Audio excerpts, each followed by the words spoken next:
My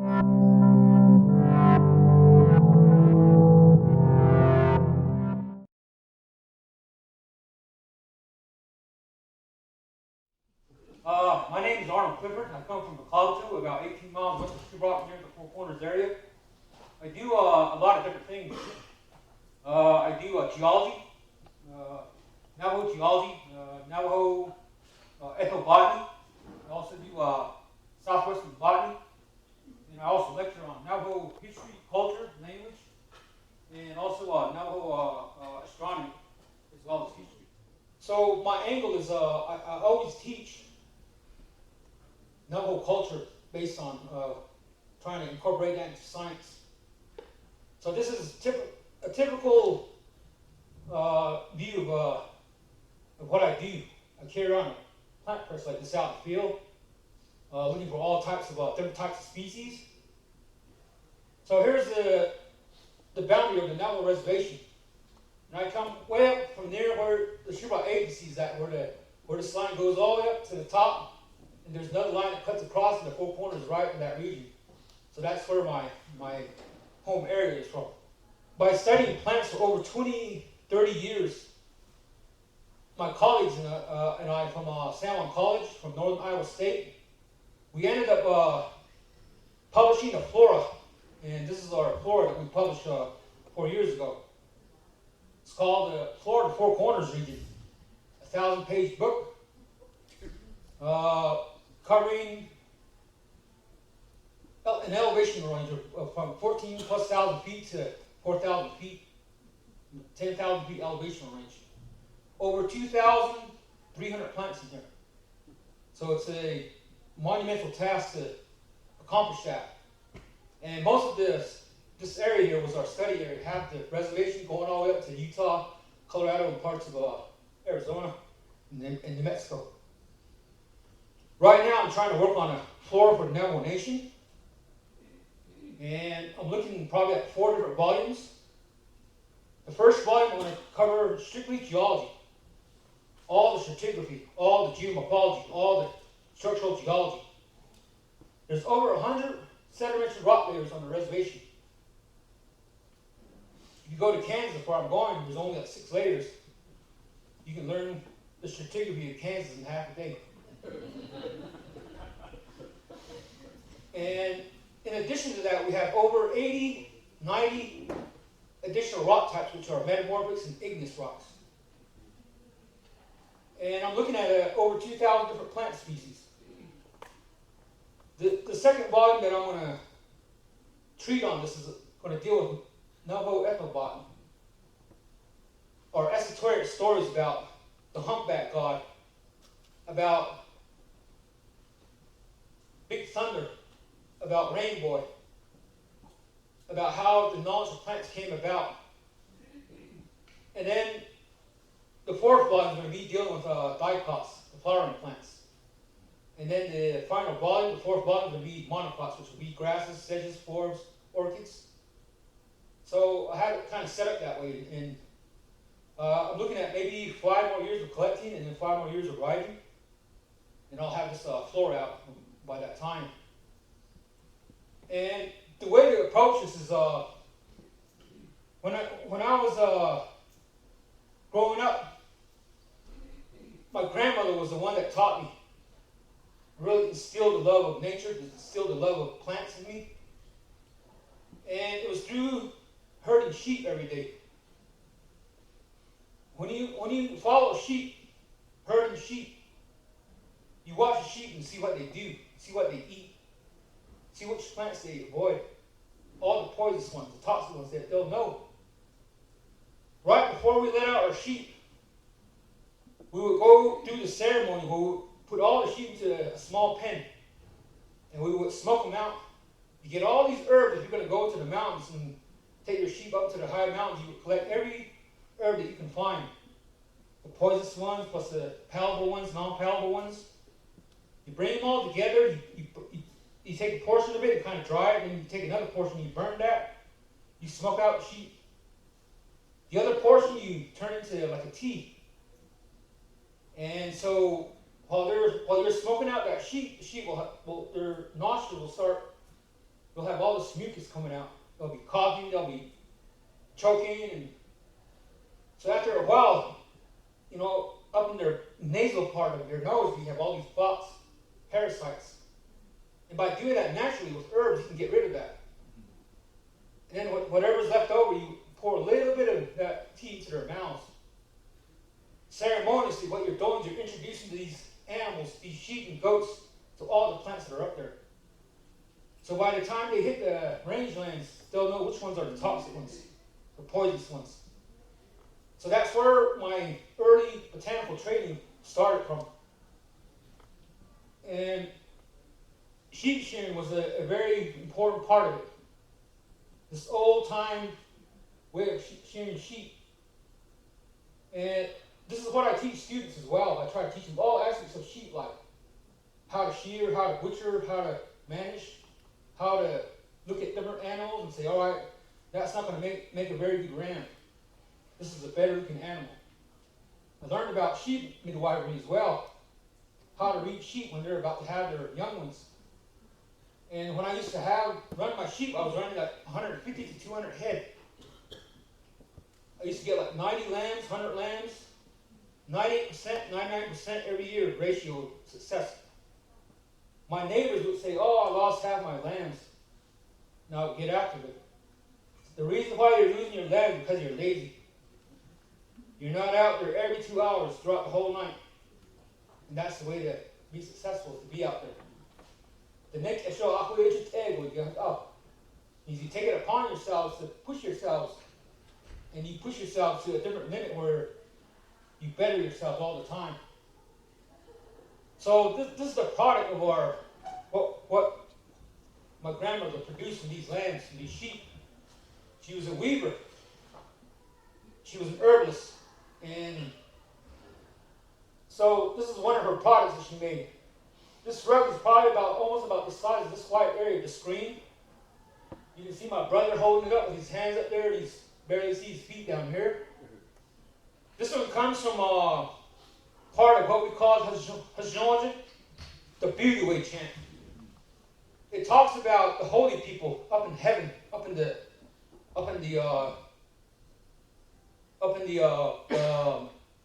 stars and galaxies. Each one of these, there's 4 different quadrants.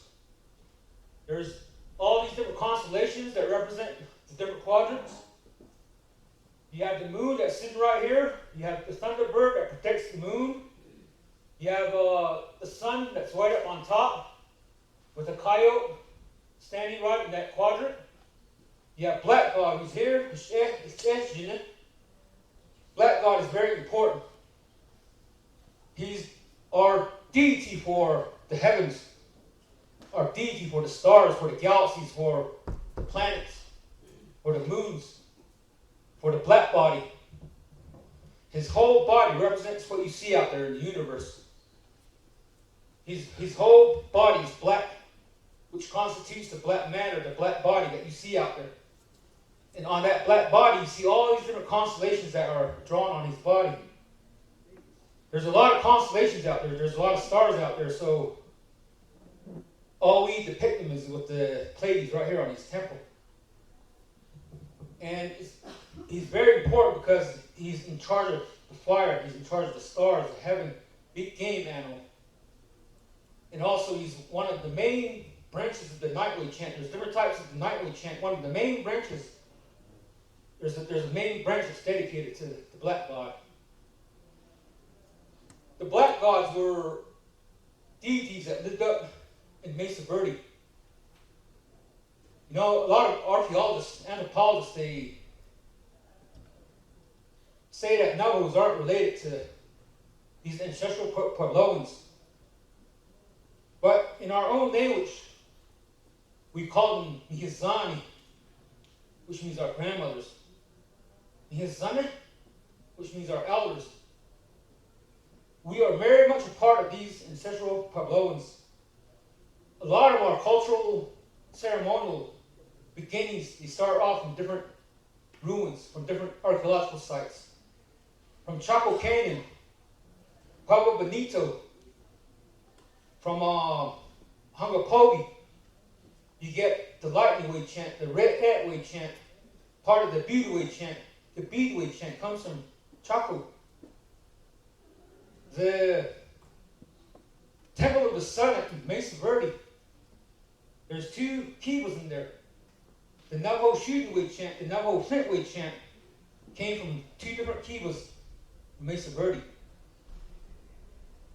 And the people there at Mesa Verde, they worship the black gods. If you look at Pueblo Bonito, the floor plan of Pueblo Bonito, if you superimpose black gods mass over Pueblo Bonito, a lot of the features will line up. Because that's who they worship. And so that's why black God is very important. So this rug here, it depicts first man and first woman up on top. There's Polaris, the North Star, the big bright star. Cassiopeia is the female counterpart. Big Dipper is the male counterpart. They both revolve around Polaris. So we call Naho Kospa Arido, Naho Kospa Kam. Naho Kospa Kom is the fire. It's the cosmic Hogon. It's like the central fire in the Hogon, and you have two couples that are revolving around that living space, that Hogon. These are naturally written morals, ethics, codes, and laws are written up in the sky, up in the stars for us to live by. And in this depiction, you can see here is black God's fire, and you can see first man and first woman's fire up there. And you can see this trail of embers, red yarn that goes to the tail of the coyote.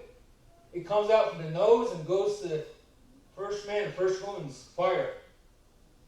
This tells us how humans, how we got fire, how coyote stole fire from black God and gave it to the people. And the trail of embers is how the coyote, how his trail went into the heavens.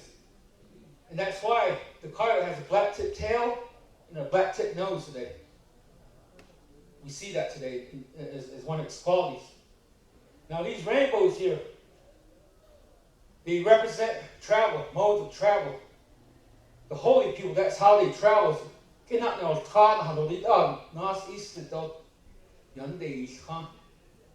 So they'll take a rainbow, like a ruler, and they'll toss it. That rainbow will go out, and they'll just stand up on it like an elevator. Will transport them long distance.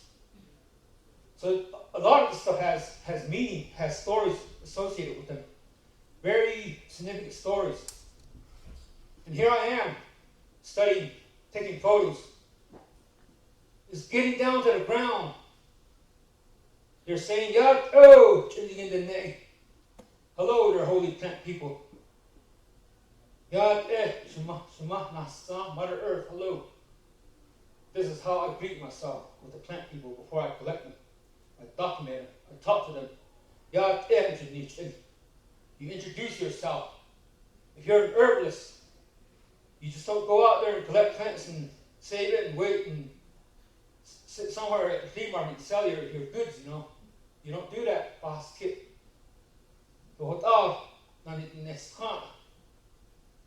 As an herbalist, you work as a medium. Here are the holy plant people. Here is your patient. You're the medium. You go over here and you introduce yourself to this plant. Oh, this is where I'm from. This is my name. Help me out. This patient here has an element here with her heart, with her spleen, with her liver. Give me your holy healing powers. You invoke their holy names. You give it an offering, a prayer, and then you start collecting around it with holiness. And then when you give that plant back to your patient, you don't say, give me $50.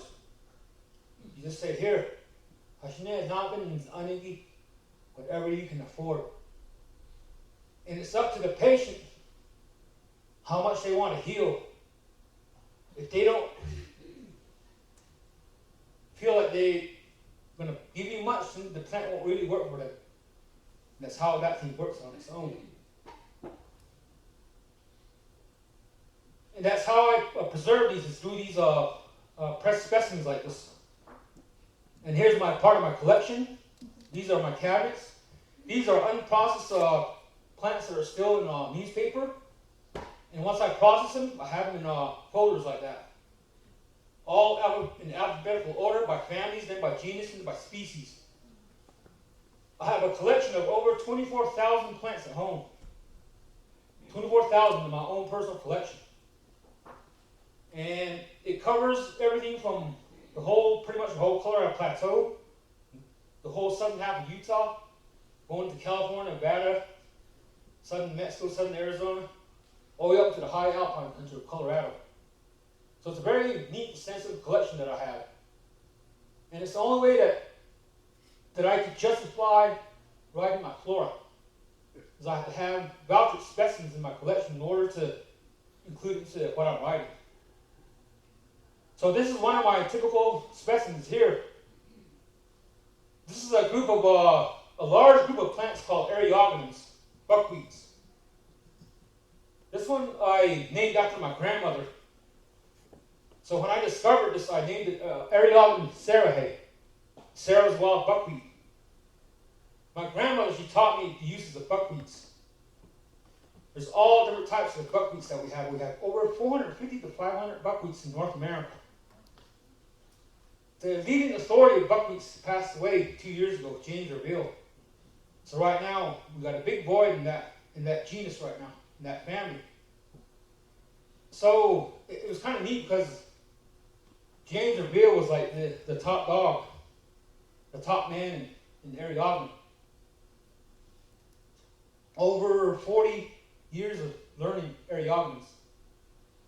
And when I first met him, I started teaching him again.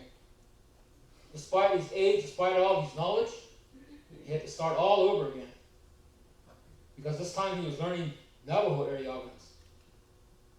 And he was so thrilled to be relearning the whole suite of buckwheats in a different way. And all that knowledge came from my grandmother. We have some that we use for tobaccos. It's just something that you smoke with. We have some that have tap-rooted ones like this. These big tap-rooted ones are called Citation. Citation are used for backaches, for surgeries, for broken bones, and any types of trauma to your body.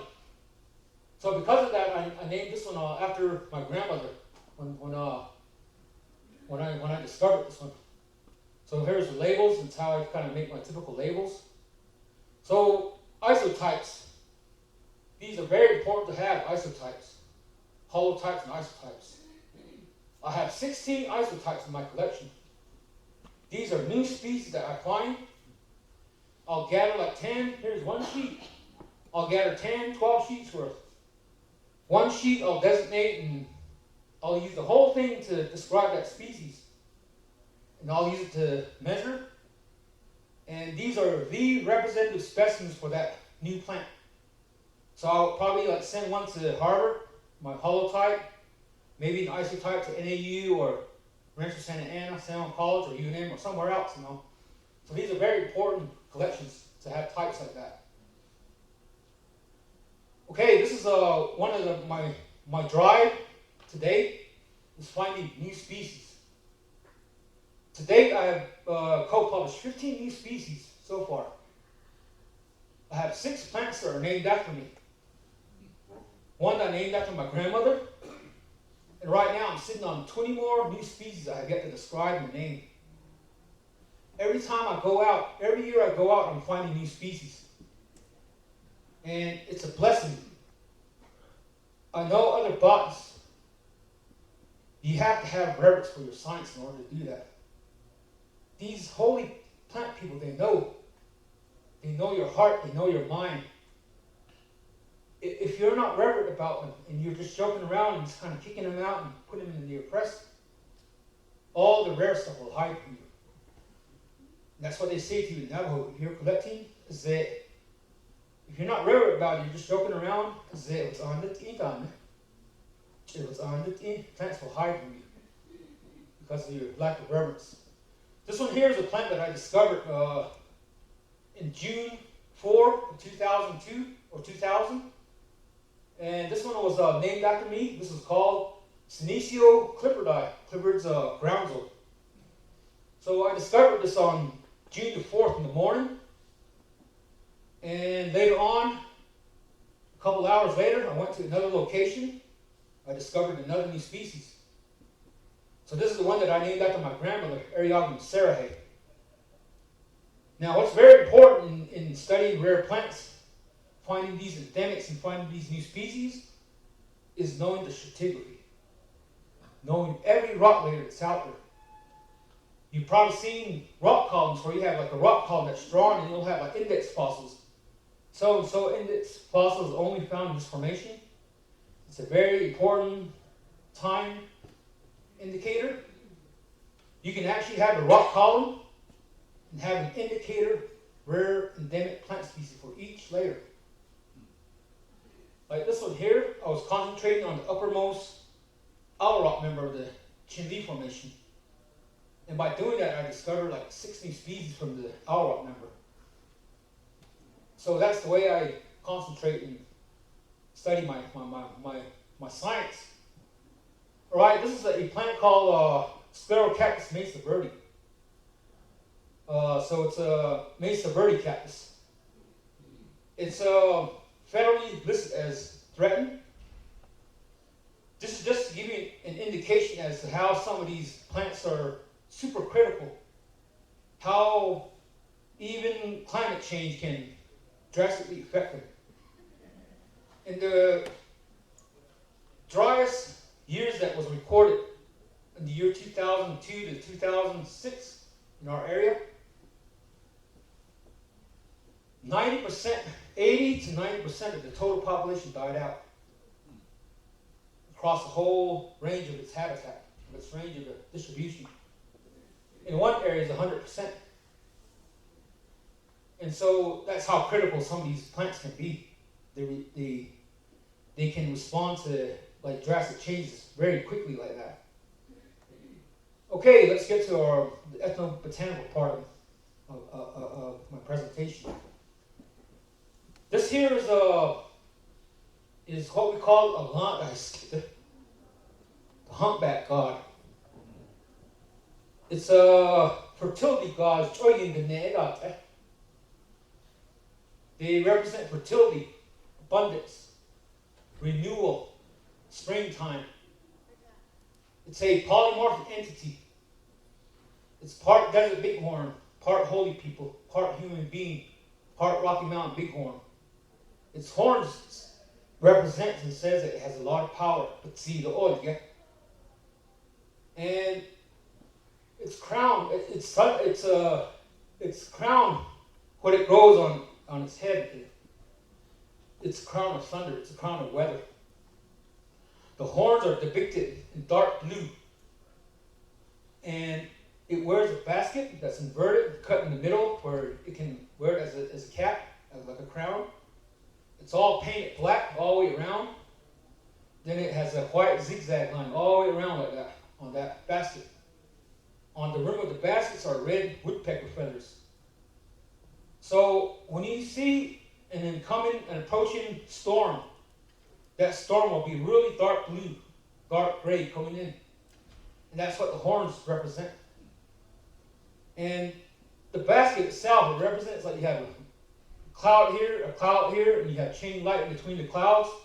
And that's where you see chain lightning at night. That's why you have a dark basket with a white zigzag line. The feathers represent like during the day, after a good rain, sometimes you'll have like narrow sunbeams coming through the clouds. That's what it's trying to indicate. On the back side here is a rainbow. That blue is a rainbow. These eagle feathers, they represent the early morning sunlight before the sunrise.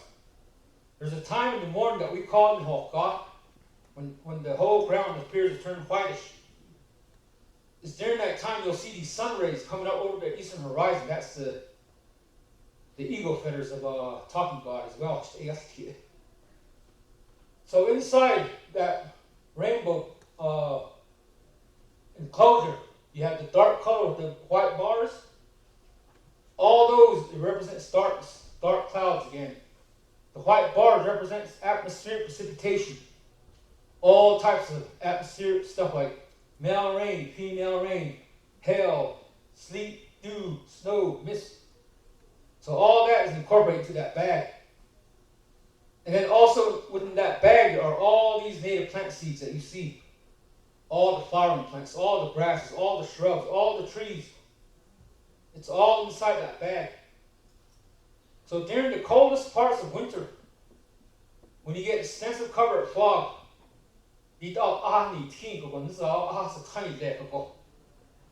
all these humpback gods, they come out in large numbers. They carry around a planting stick. They walk around like this. Woo! They'll shake their back. They'll be uttering that sound. Woo! And when they do that, they shake their back. And when they do that, all of the seeds come on out. And then they'll start pushing that seed back to the ground like this with their planting stick. So by the time spring comes around, you see all these flowering plants coming back out. But so it's very important to include part of the stories of the humpback god into the stories of ethnobotany. Okay, now we're going to go into edible plants. There's probably at least 2,000 different species of plants that we use. They're all divided into different. We have different types of classification systems. One is based on the lifeway medicines. Patronja is there, Ado Inaja is there. And then another is based on the actual utilization of plants, their uses.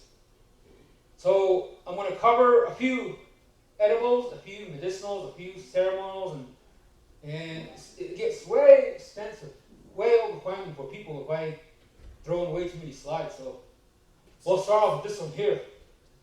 This one is called Atriplex Saccharia. There's different types of Atriplexes that we have. These annuals. These annual Atriplexes, we call them the Quanji. It's kind of like a wild spinach, also wildflower. We use the leaves, and you can see all these little salt crystals all over the leaves. It's a texture that we call scurfy. The cheese, that's scurfy.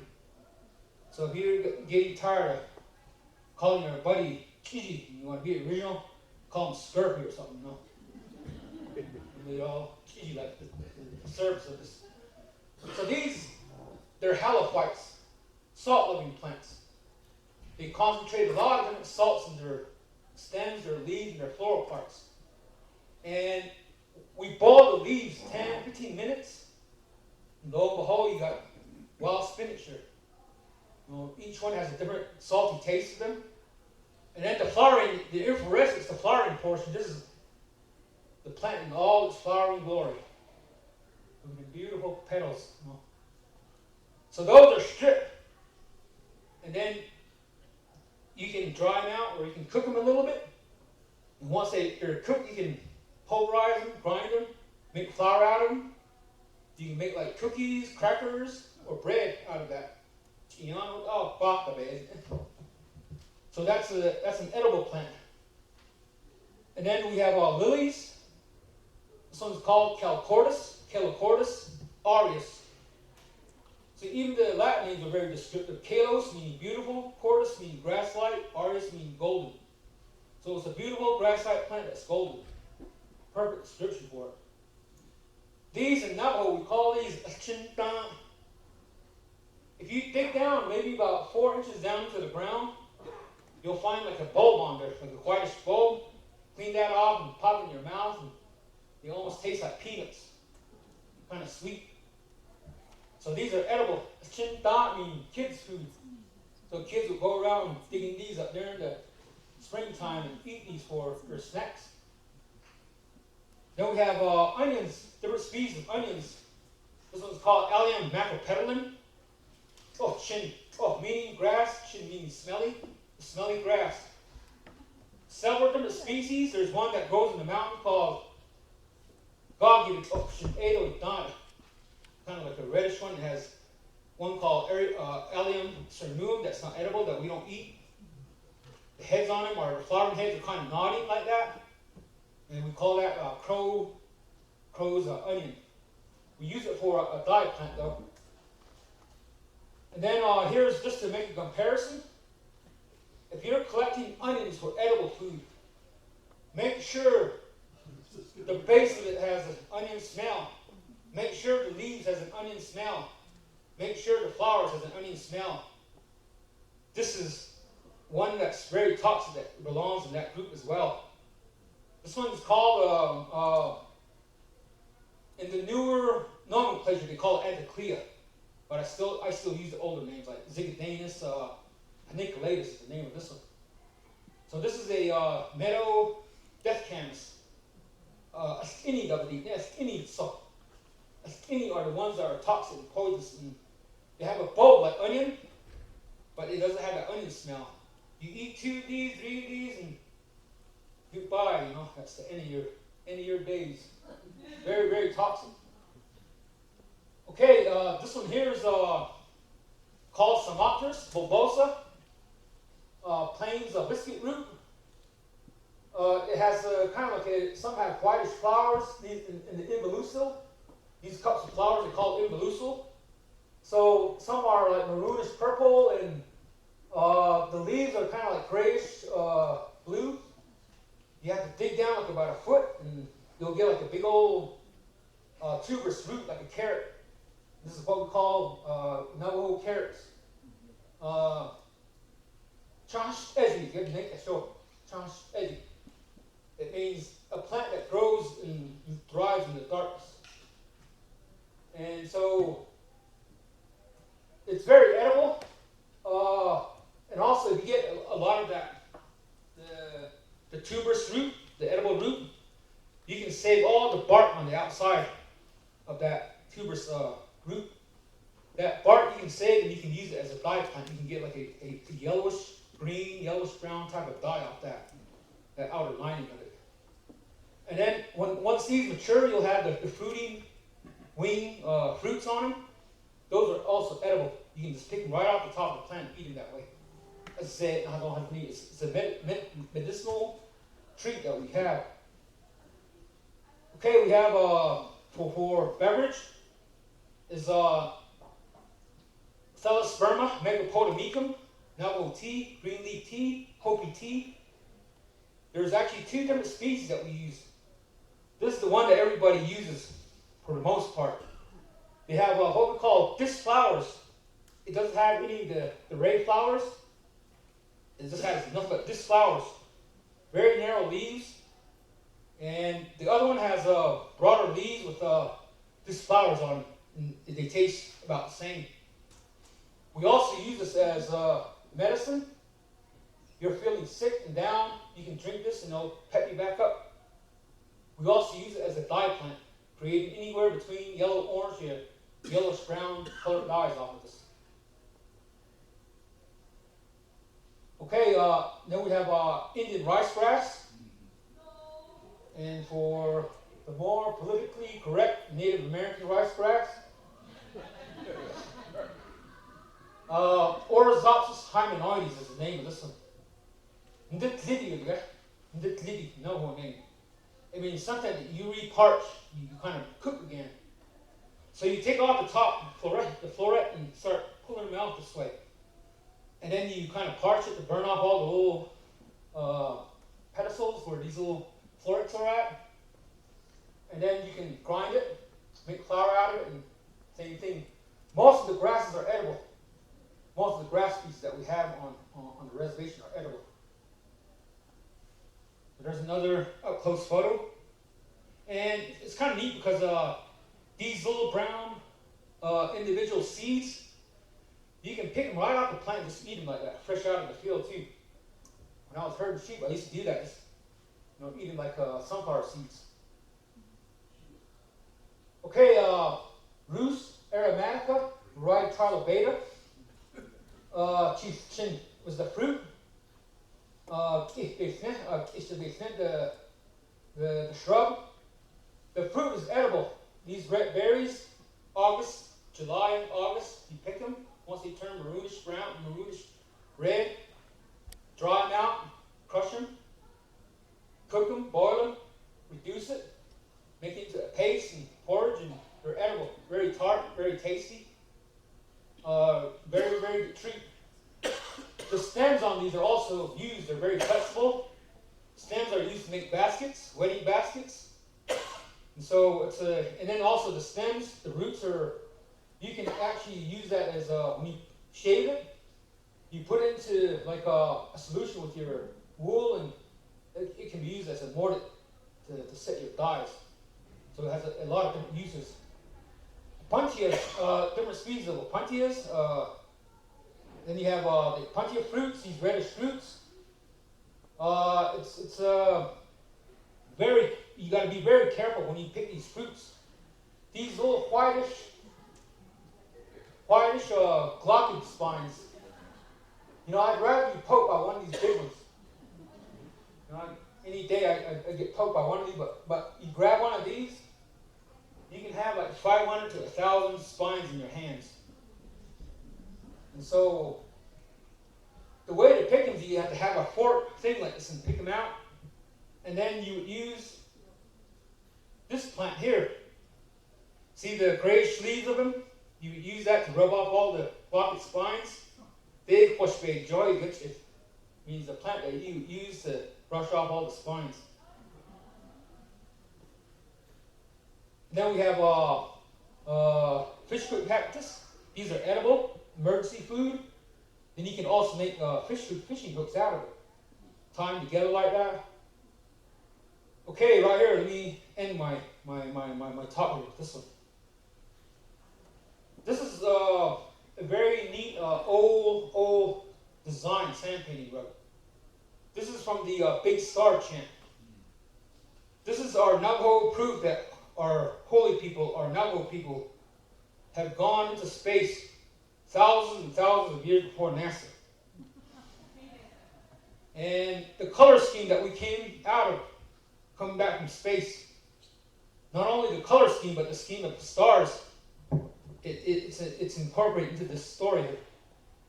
These are the Big Star people that we visited out there. We have our sun here, the yellow star people. We have the white stars, the white star people. We have the red giants, the red star people. And then we have the brown star people. Then we also know about the blue stars and the black stars, or black holes.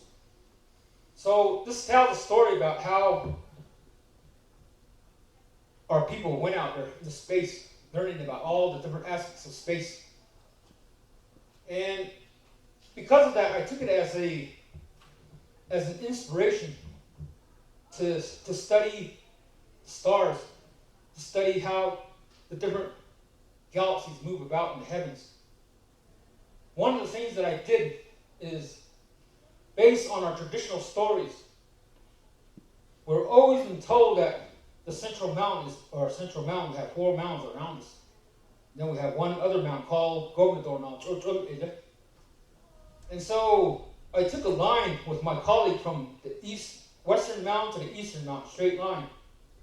Then we took another line from the northern mountain to the southern mountain. And right where the crosshairs cross is where our central sacred mountain is sitting. And then I got that paper angle of north 59 degrees between the north and eastern mountain. And I was trying to figure out why it was like that. So I started going up there throughout the whole year. After a year, I figured it out. It's right on a summer solstice. You get up to the northernmost part of that Buffalo Peak. There's an old groove in the rock like this, an ancient groove. And so I sat up there early in the morning before the sunrise. I hiked up there, and when the sun came out, I put my Broughton compass, and I took the bearing of that sun coming out. And when I looked at my compass, I got my paper angle back at north 59 degrees east. And I said, wow. You talk about sundials. A lot of the Pueblo tribes have sundials. A lot of the Chaco, they have sundials, but they're man-made. They're from antiquity. But this has all been made by the holy people. So the sun will travel. It's on its way back now. On June 21st, what it does is you're standing on the very top of the central sacred mountain. As you're looking east, where Gobernador, where Changing Woman was born, in the eastern mountain, when the sun comes up, it'll come out directly behind the eastern mountain for 2 days. And then it'll start traveling back to the south. And then I also been looking at Venus and also the Pleiades. May the 30th, June the 1st is when the Pleiades goes down for the last time in the western horizon, right after sunset. And then we don't see it for the whole summer because it's above us during midday. Around August, during our harvesting season, because we use this as it tells us when to plant, when to harvest, and when to do our ceremonial season. If you look up in the eastern horizon, northeastern horizon, 3, 4 in the morning, the Pleiades will reappear.